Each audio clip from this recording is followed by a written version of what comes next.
Assalamualaikum warahmatullahi wabarakatuh. Perkenalkan, saya Halifah Syaraka dengan stambuk F1 C11910 dari jurusan Kimia Fakultas Matematika Ilmu dan Pengetahuan Alam Universitas Haloleo. Kali ini saya akan mempresentasikan hasil dari UTS Biokimia 1. Baik, yang pertama yaitu penyangga dalam tubuh. Soal yang pertama yaitu satu-satunya cara tubuh membuang muatan asam yang sangat besar yang dihasilkan oleh reaksi metabolisme adalah dengan mengeluarkan ion hidrogen dalam urin. Yang benar adalah C. Nah, satu-satunya cara tubuh membuang muatan asam yang sangat besar yang dihasilkan oleh reaksi metabolisme yaitu berhubungan dengan regulasi oleh ginjal. Derajat pH dipengaruhi oleh naik turunnya konsentrasi ion H- dalam cairan. Hidrogen diekskresi ke dalam tubuh ginjal dan dikeluarkan melalui urin. Pada saat yang sama, terjadi reabsorpsi natrium sodium di tubulus ginjal untuk menggantikan H-, kemudian sodium berikatan dengan ion HCO3 untuk membentuk NaCO3. Kelebihan asam akan dibuang oleh ginjal sebagian besar dalam bentuk amonia. Baik, soal yang kedua yaitu ion hidrogen biasanya dihilangkan dari tubuh melalui ekskresi dalam urin. Jawabannya adalah A. Pengaturan keseimbangan ion hidrogen dalam beberapa hal yang sama dengan pengaturan ion-ion lain dalam tubuh. Sebagai contoh, untuk mencapai hemostatis, harus ada keseimbangan antara asupan atau produksi ion hidrogen dan pembangunan ion hidrogen dari tubuh. Dan seperti pada ion-ion lain, ginjal memainkan peran kunci dalam pengaturan ion hidrogen. Akan tetapi, pengaturan konsentrasi ion hidrogen cairan ekstraseluler yang tepat melibatkan jauh lebih banyak daripada eliminasi sederhana ion-ion hidrogen oleh ginjal. Untuk mempertahankan keseimbangan asam basa, ginjal harus mengeluarkan anion asam non-volatil dan mengganti HCO3- menjadi HCO3-. Ginjal mengatur keseimbangan asam basa dengan sekresi dan reabsorpsi ion hidrogen dan ion bikarbonat. Pada mekanisme pengaturan oleh ginjal ini berperan 3 sistem. Yang pertama yaitu sistem buffer asam karbonat, buffer fosfat, dan pembentukan amonia. Ion hidrogen, CO2, dan NH3 diekskresi ke dalam domain tubulus dengan bantuan energi yang dihasilkan oleh mekanisme pompa natrium di basolateral tubulus. Soal yang ketiga, apa yang terjadi saat ventilasi meningkat dan lebih banyak karbon dioksida dikeluarkan dari darah? Yang terjadi adalah PCO2 akan meningkat. Jawabannya adalah A. Paru-paru melakukan hal ini dengan menyesuaikan ventilasi sebagai respon terhadap jumlah karbon dioksida dalam darah. Kenaikan dari tekanan parsial karbon dioksida dalam darah arteri merupakan stimulan yang kuat untuk respirasi. Tentu saja, tekanan parsial karbon dioksida dalam darah arteri juga mempengaruhi respirasi. Meskipun demikian, efeknya tidak sejelas efek yang dihasilkan oleh PaCO2. Soal yang keempat, jika pH plasma darah menjadi 7,49 karena zat yang tertelan, semua hal berikut akan terjadi sebagai kompensasi kecuali sel tubulus menghasilkan lebih banyak amonia dari glumat. Opsi yang benar adalah C. Apabila plasma darah menjadi 7,49 karena zat yang tertelan, maka hal ini disebut sebagai asidosis respiratorik. Asidosis respiratorik terjadi apabila terdapat gangguan ventilasi alveolar yang mengganggu eliminasi CO2 sehingga akhirnya terjadi peningkatan PaCO2 atau hiperkapnia. Awalnya sistem buffer dapat mengatasi, namun akhirnya terjadi penurunan pH. Efek yang timbul dapat terlihat pada gambar di samping ini. Pada gambar ini terlihat kemoreseptor yang terletak pada medula dan badan karotis akan memberi respon terhadap perubahan PCO2. Pada beberapa keadaan, respon kemoreseptor di medula akan menyebabkan peningkatan ventilasi paru-paru. Pada keadaan normal, perubahan PCO2 dikendalikan oleh kemoreseptor pusat atau medula. Bila terdapat hipoksia atau hiperkapnia kronik, maka kemungkinan terjadi supresi kemoreseptor pusat seperti dijumpai pada penderita penyakit paru obstruksi kronik atau PPOK. Pada keadaan tersebut, ventilasi akan dipertahankan oleh kemoreseptor pada badan karotid sebagai respon terhadap perubahan PO2 dan perubahan pH. Baik, saya masuk pada soal karbohidrat. Soal yang pertama yaitu C6H12O6 adalah rumus molekul untuk karbohidrat apa? C6H12O6 merupakan rumus molekul untuk karbohidrat baik glukosa dan fruktosa.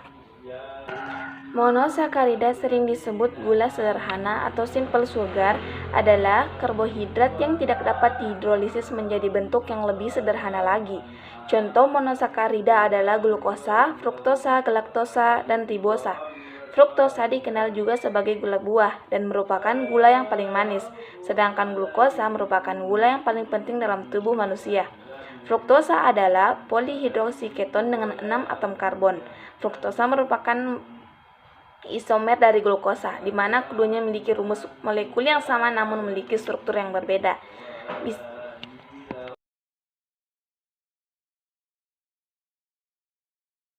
Ini semua adalah properti monosakarida kecuali gula ganda. Opsi yang benar adalah C. Karakteristik monosakarida yang pertama yaitu monosakarida sering disebut sebagai gula sederhana adalah karbohidrat yang tidak dapat dihidrolisis menjadi bentuk yang lebih sederhana lagi. Monosakarida tidak berwarna merupakan kristal padat yang mudah larut dalam air, tetapi tidak larut dalam pelarut nonpolar. Kebanyakan monosakarida mempunyai rasa manis dengan rumus empiris CH2ON, di mana N sama dengan 3 atau jumlah yang lebih besar lainnya, dan karena monosakarida adalah karbohidrat senyawa organik yang terdiri dari karbon, hidrogen, dan oksigen dengan perbandingan 1:2:1.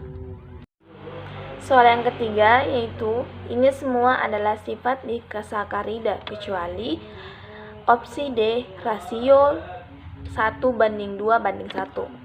Tiap molekul disakarida terdiri dari 2 satuan monosakarida, terbentuk dari hasil reaksi penggabungan 2 satuan monosakarida dengan mengeluarkan sebuah molekul air. Dalam molekul disakarida, kedua monosakarida berikatan secara ikatan glukosida. Sukrosa merupakan disakarida yang paling melimpah di alam. Disakarida yang bila dihidrolisis menghasilkan 2 molekul monosakarida yang sama atau berbeda. Contohnya, sukrosa terdapat pada tanaman, glukosa, dan fruktosa. Soal yang keempat, 2 kelompok apa yang dikeluarkan dari monosakarida untuk membentuk disakarida atau polisakarida? Opsi yang benar adalah B, gugus hidrogen dan hidroksil. Untuk proses pembentukan dari disakarida ini didasarkan pada terbentuknya 2 monosakarida yang mengalami reaksi dehidrasi atau juga dikenal sebagai reaksi kondensasi atau sintesis dehidrasi. Pada dasarnya, disakarida adalah karbohidrat yang terdiri dari 2 monosakarida yang berikatan kovalen terhadap sesamanya. Selama proses ini, gugus hidroksil dari satu monosakarida mengkombinasikan dengan hidrogen dari monosakarida lain, melepaskan molekul air dan membentuk ikatan kovalen. Sebuah ikatan kovalen terbentuk antara molekul karbohidrat dan molekul lain. Dalam hal ini, antara 2 monosakarida dikenal sebagai ikatan glikosidik.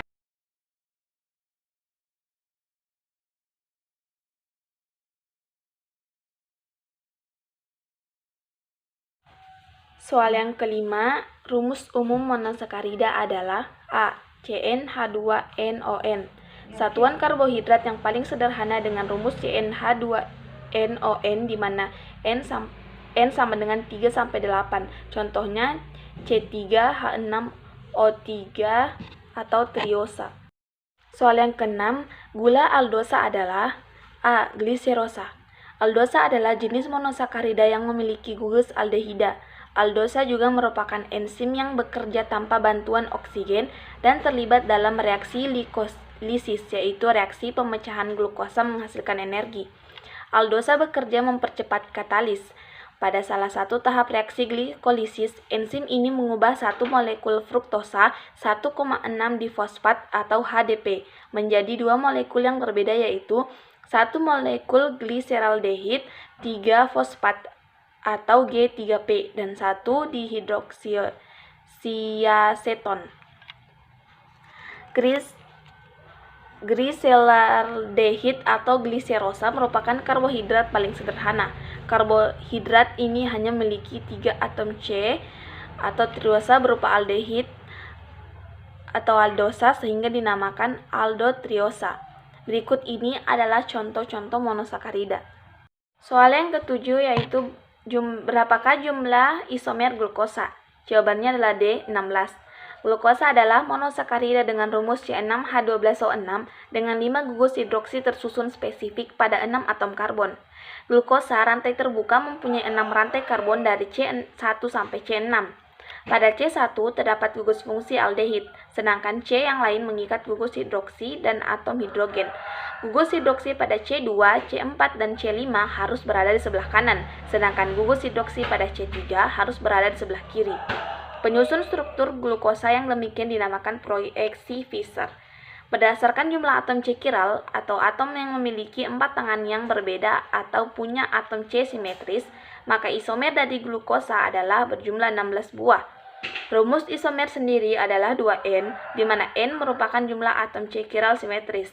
Pada glukosa terdapat 4 atom chiral asimetris, maka isomernya adalah 2N, 2 × 4 sama dengan 16. Soal yang ke-8, gula apa yang ditemukan dalam DNA? Gula yang ditemukan dalam DNA adalah deoksiribosa, atau lebih tepatnya 2-deoksiribosa adalah monosakarida. Namanya menunjukkan bahwa gula itu adalah gula deoksi, yang berarti bahwa deoksiribosa berasal dari gula ribosa dengan hilangnya atom oksigen. Karena gula pentosa, arabinosa, dan ribosa hanya berbeda dengan stereokimia pada C2, 2-deoksiribosa dan 2-pentosa. Dan 2-deoksiribosa ekuivalen, meskipun istilah yang terakhir ini jarang digunakan karena ribosa bukan arabinosa adalah prekurso deoksiribosa. Protein dan asam amino. Soal yang pertama, manakah dari asam amino berikut yang memiliki muatan negatif bersih pada pH fisiologi 7,4? Jawabannya adalah asam glutamat. Asam amino yang pada pH hampir 7 mempunyai muatan neto negatif adalah asam aspartat dan asam glutamat, sedangkan lisin dan histidin bermuatan neto positif dan aspagin bermuatan netral. Soal yang kedua, pernyataan manakah yang tidak benar tentang rantai samping asam amino? Jawabannya adalah D, selalu bermuatan dan ada di semua asam amino. Terdapat 2 struktur asam amino, yaitu struktur yang tidak bermuatan dan struktur ion pada pH fisiologis. Gugus karboksil bersifat sebagai donor proton atau pemberi proton, gugus amino bersifat akseptor atau penerima proton, sedangkan gugus R dan pada rantai cabang memiliki sifat khas. Soal yang ketiga, mengapa pKa merupakan properti penting suatu senyawa? Jawabannya adalah karena pKa adalah kemampuan suatu senyawa untuk melepaskan proton ke dalam larutan. pKa adalah ukuran kemampuan suatu senyawa untuk melepas proton ke dalam pelarut. Dalam kondisi setimbang, nilai pKa tergantung pada senyawa itu sendiri dan pelarut yang digunakan. Soal yang keempat, mengenai polipeptida, pernyataan manakah yang salah? Jawaban yang benar adalah D, dapat membentuk konfigurasi dalam jumlah yang tidak terbatas. Polipeptida merupakan polimer yang tersusun dari beberapa hasil pengikat gugus karboksil dengan gugus amino. Satu atau lebih polipeptida dapat membentuk protein, contohnya enzim. Polipeptida terbentuk melalui proses ekskresi gen yang terjadi dalam sel. Soal yang kelima, pernyataan manakah yang tidak cocok? Opsi A salah karena struktur kuartener adalah tingkat lipatan protein yang paling rumit berupa struktur 3 dimensi hasil pelipatan 2 atau lebih rantai protein. Opsi B benar karena struktur primer adalah struktur dasar berupa struktur 2 dimensi protein. Opsi C benar karena struktur sekunder berkaitan dengan struktur helix berupa struktur 3 dimensi antara atom O, karboksil, dan N-amino. Opsi D benar karena struktur tersier adalah struktur 3D hasil pelipatan atau satu rantai protein. Selanjutnya, struktur sel dan fungsinya. Organel titik-titik ini berfungsi dalam respirasi sel. Jawabannya adalah mitokondria. Mitokondria berfungsi sebagai tempat respirasi aerob untuk pembentukan ATP sebagai sumber energi sel. Organel yang hanya dimiliki oleh sel aerob ini memiliki dua lapis membran. Membran bagian dalam berlipat-lipat dan disebut krista yang memperluas permukaan sehingga proses pengikat oksigen dalam respirasi sel berlangsung lebih efektif. Sedangkan bagian yang terletak di antara membran krista berisi cairan yang disebut matriks, mengandung enzim pernafasan atau sitokrom. Soal yang kedua, materi genetik terkandung di dalam titik-titik sel. Jawaban yang benar adalah inti sel. Biasanya, materi genetik juga disebut sebagai asam nukleat atau faktor hereditas pada makhluk hidup. Materi genetik yang terdiri atas kromosom, gen, DNA, dan RNA akan diturunkan melalui proses reproduksi. DNA merupakan suatu asam nukleat yang menyusun gen di dalam inti sel. Di dalamnya tersimpan segala informasi biologis dari setiap makhluk hidup dan beberapa virus. Tidak hanya di dalam inti sel, DNA juga terdapat di dalam mitokondria, kloroplas, sentriol, plastid, hingga sitoplasma. Fungsi utama nukleus adalah untuk menjaga integritas gen-gen tersebut dan mengontrol aktivitas sel dengan mengelola ekskresi gen. Selain itu, nukleus juga berfungsi untuk mengorganisasikan gen saat terjadi pembelahan sel, memproduksi mRNA untuk mengkodekan protein sebagai tempat sintesis ribosom, tempat terjadinya replikasi dan transkripsi dari DNA, serta mengatur kapan dan di mana ekspresi gen harus dimulai dan dijalankan dan diakhiri.